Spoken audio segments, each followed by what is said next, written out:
ጋይዝ ሰላም አለይኩም ወራህመቱላሂ ወበረካቱ። ሰላም ጤና ይስጥልኝ። እንዴት አመሻችሁ? ሰላም ነው። እስቲ ዛሬ ደግሞ አዲስ ነገር አለ ማለት ነው። እስኪ ከፊሉ ጋር አብረን የጀመርሽውን ነገር በስርዓት ጨርሽ። ኦኬ በቃ እንደዚህ ነው የምትለኝ? በቃ ነው። አሁን እኔ ምንም ልልሽ አልችልም። ቤት ግቢ። ምን ማለት ነው? ብሩክ ራሽን ጠብቂ። በቃ አንቺ የምታደርገው የጻድ ምናምን ነገር ይቅርብ። ትልቅ ልጅ ነሽ። መመኝ ይሄንን እኮ እሺ። እኔ ምን አድርጊ ነው የምትለኝ? ብሩክ ምንም አይደለም። አይ ሚኒክ ብዙ ከሰማሁትም ከሆነው ነገር አንጻር በጣም የተጎዳው ሰው ነኝ። ይግባሽ። አውቃለሁ እንደተጎዳው ከገባሽ ይቅርታ እየጠየቅኩ ነው። ለእኔ አይደለም ይቅርታ ራሽን መጀመሪያ ማድረግ ትችይ ነበር። በቃ ሰው እኔ እወስናለሁ አይደል? ታግሻለሁ እኮ እንደኔ ጭራሽ ይኸው አሁንም ትሄዳለች።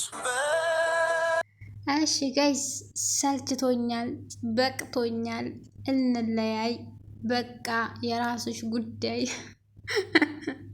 የራስሽ ጉዳይ፣ ራስሽን ጠብቂ። ካሁን በኋላ ለራሴ መሆንም አያቅተኝም። እኔ የምነግርሽን ስለማትሰሚኝ ተለያይተን ብናየው ይሻላል እያላት ነው እንግዲህ። እሷም ደግሞ እኔ ማን አለኝ? አንተ ስላለህ እኮ ነው መውጣት መግባት የምችለው። ለምንድን ነው የምትተወኝ? በቃ በአከታተኛው ጥራው ሄደች እና በጣም ሰልችቶኛል እያላት ነው ማለት ነው። በቃ ወንድ ልጅ ነኝ፣ መቁረጥ እችላለሁ፣ በቃ ወስኛለሁ ካሁን በኋላ እያላት ነው። ለማናቸውም ያው እንግዲህ የእነሱ ድራማ ያልቅም ድራማ ነው። አይዟችሁ ኮሜንታተሮች፣ እንዴት አላችሁ? ኦዲየንሶች አታልቅሱ። እንደበለፈው እኮ ተመልሰው ይመጡላችኋል። ምን አስቸኮላችሁ? እና በቃ ያው ሰልችቶኛል በጣም እያላት ነው እንግዲህ። አመት ባሉ ሲደርስ ነው ጋይዝ፣ አመት ባሉ ሲደርስ፣ አመት ባሉ መቼ እንደሆነ ግን አላውቅም። ይታረቃሉ ብዬ ተስፋ አደርጋለሁ ማለት ነው። እንግዲህ የሚመጣው ሰኞ ማድሪ እሁድ ማድሪ ማስገኘ አላውቅም። አገር ቤት አልደወልኩም። መቼ እንደሚፈታ አላውቅም ማለት ነው። የዛን ሰዓት ይታረቃሉ ማለት ነው። እኔ ወንድ ልጅ ነኝ፣ መወሰን እችላለሁ። ካሁን በኋላ የራስሽ ጉዳይ፣ ራስሽን ጠብቂ፣ እኔ አያገባኝም። በቃ እስከ ዛሬ ጠበቅኩኝ፣ አንቺ ግን እኔ እንደምጠብቅሽ አታቂም። ለምን ወጣሽ? እኛ ወንዶች እንኳን ቤት ውስጥ ቁጭ ብለን አምጡልን ብለን ነው የምንደውለው። ብዙ አንወጣም። እንኳን ሴት ልጅ አዲስ አበባ ውስጥ ለምን ስትወጪ ብትነግሪኝስ እንደፈለግሽ ከምትወጪ እያላት ነው። እሷም ደግሞ ችግር የለውም፣ ለምንድን ነው ዛሬ ያመረርከው? እንዴት በዚህ ጉዳይ ነው ተነስተህ የራስሽ ጉዳይ የምትለኝ? እኔስ የሚል ጥያቄ ጠይቃለች ማለት ነው። እና ሀባይብ ያው የምር ግን እውነቱን ነው። ድርቅ አትልም? የምር እንደው የምር ስናወራ ድርቅ ናሽፍ አላረብ እኮ ነው ናሽፍ ጋሲ እና ለማናቸው እንደዚህ መሆኑ ጥሩ አይመስለኝም። ሲጀመር በአመት በዓል በጾም እንደዚህ ይባላል፣ እንደዚህ ይኮናል። ግን ለነገሩ አላውቅም እና ትክክል ናት ብዬን ያላምንም። ከዛም ደግሞ አሁን እንግዲህ በቃ ተቆጥቶ ስታየው ጭራሽ ተነስታ ሄደች ማለት ነው። ነገ ደግሞ እንግዲህ የተሻለ ሁኔታ የተሻለ ሆነው ይመጣሉ። ምክንያቱም መታረቅ ስላለባቸው ማለት ነው። ያኛውማ እኮ አፋጅቷቸው ልም ማለት አጣልቷቸው ማለት ነው። ትናንትና እንደዛ አፍንጫውን ብሎት ከዛ በኋላ የመታሁበትም እጄን አሞኛል እያለ ነበር። ባይዘው አተለከተበት እኮ እንደው ዲማ አባቱ አስበላው። ወዲያ እናቱ ልያለች የምር። ለማናቸውም ጋይዝ እስቲ ሰብስክራይብ አድርጉኝ፣ እኔንም አትከፍሉበትም መቼም። እና አንድ ላወራ የምፈልገው እረስቸው እንኳንም ትዝ አለኝ ማለት ነው። እንዲያው የመዲያም ቅመሞች እንዲያው በፈጠራችሁ እኔስ እንዲያው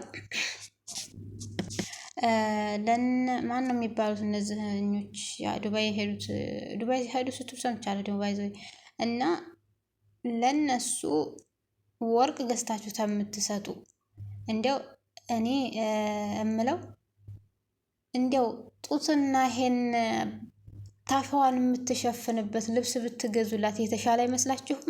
ይሄ እኔ ሀሳብ ነው፣ የምሬን ነው። ቀለበቱ ማን ነው ወርቁ የእሱ ሀሳብ ነው፣ ለሱ ተውለት፣ አያቅተውም። ልብሱን ሳባትሉኝ ማለት ነው። እና ይሄን ደረቷንና ባቷን የምትሸፍንበት ልብስ ግዙላት ይሻል ይመስለኛል። ይሄ ማለት ነው። ሌላውን ተውትና እና ሰሞኑን ደግሞ ስማችን ምን ነበረ? ስማችን የመዲያም ቅመም ነበር አይደለ? አሁን ደግሞ የመዲያም በግ ላሜ ቦራ ሆኗል ስማችን። አያችሁ? አየኛ ነገር እንዲያው ገርሞኝ እኮ ነው። በነገራችን ላይ ላነሳ አልፈለኩም ነበር። እንደገና ደግሞ ፎቶውን አንጥቼ እዝም መፖስት ጠፍቶኝ አይደለም፣ ዲብሮኝ ነው። ዲብር አድርጎኝ አስጠልቶኝ ማለት ነው። የምር ሰዎች እየፖስቱ ይሰሩበታል ያንን ፎቶ። እንዴት ሰው ክፍት ፍት ብሎ ወይኔ ጊዜ ወይኔ ጊዜ። እንደስ በጣም ነው እናሳዝነው ወላሂ። የኛ ነገር በጣም ነው የሚያሳዝነው ማለት ነው ባይዘው። እና ሌላው ነገር ደግሞ መጀመሪያ ላይ የፖስትኳቸው ሸበላዎች ጥንዶች ማለት ነው እንግዲህ እነዚህኞቹ ጥንዶች ያው ተጋብተዋል መሰል በውስጥ መስመር ጠፍተዋል ማለት ነው። ይሄው እንግዲህ ከኢድ በፊት ምናምን የጠፉ ናቸው ማለት ነው። እና ደግሞ ወደ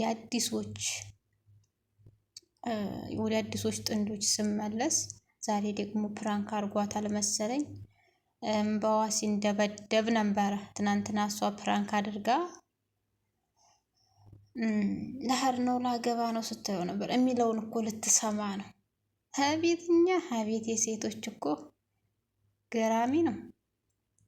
ዛሬ ደግሞ ታጠገቡ ራቂ ብላ አንድ እህታችን ብትደውልባት እንዲያውም በዋላ አይደለ ይሄ የበረዶ ዝናብ ታውቃላችሁ? በረዶ መስሎ ወረደ ያልኳችሁ። ወይ ፍቅር ነው ያለው። ወይኔ እናቴ ነው። እና ወይ ሌሎች ጥንዶች ደግሞ ስመጣ ማለት ነው ምን ነው ለምን ይቀርብናል? መፈትፈት ነው እንዴ?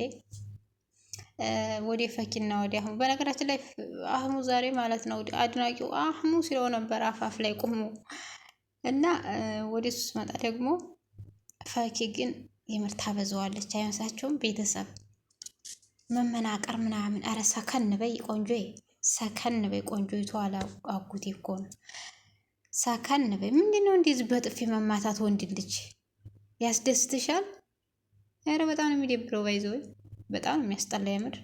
ምንድነው መመናቀር? ሰከን በይ። መጀመሪያ ስለ ቪዲዮ ሻይዳ አውሪ፣ ከዛም ምዳረበው መጨረሻ ላይ ይደርሳል ወይም መካከል ላይ ይደርሳል። አንዴና ሁለቴ ጠቡ ወይም ደግሞ ይሄ ቀልዳ ቀልዱ ምናምን ከተነሳ በቂ ነው ሀላስ። እና ሌላው ነገር ደግሞ ስጦታ ይዛለት መታለች። ስጦታው ደግሞ እና ስጦታው ደግሞ ያምራል ማሻአላህ። ያው ስጦታ ተሰጣጡ ያዋድዳል ይባላል አይደል? አዎ ስጦታው ጥሩ ነው ማለት ነው። አረ እንዴት ነው ጦፈ እኮ ጥንዱ ማለት ነው። ጥንዱን አጧጧፉት ማለት ነው ጋይስ። ኢትዮጵያ ውስጥ አረጋይ እንዴ ነው ተሆነ አይቀር። ያው እውነት ቢሆን አሪፍ ነበር። ለማናቸውም ይበቃል። እዚህ ድረስ ሰብስክራይብ አድርጉኝ የምር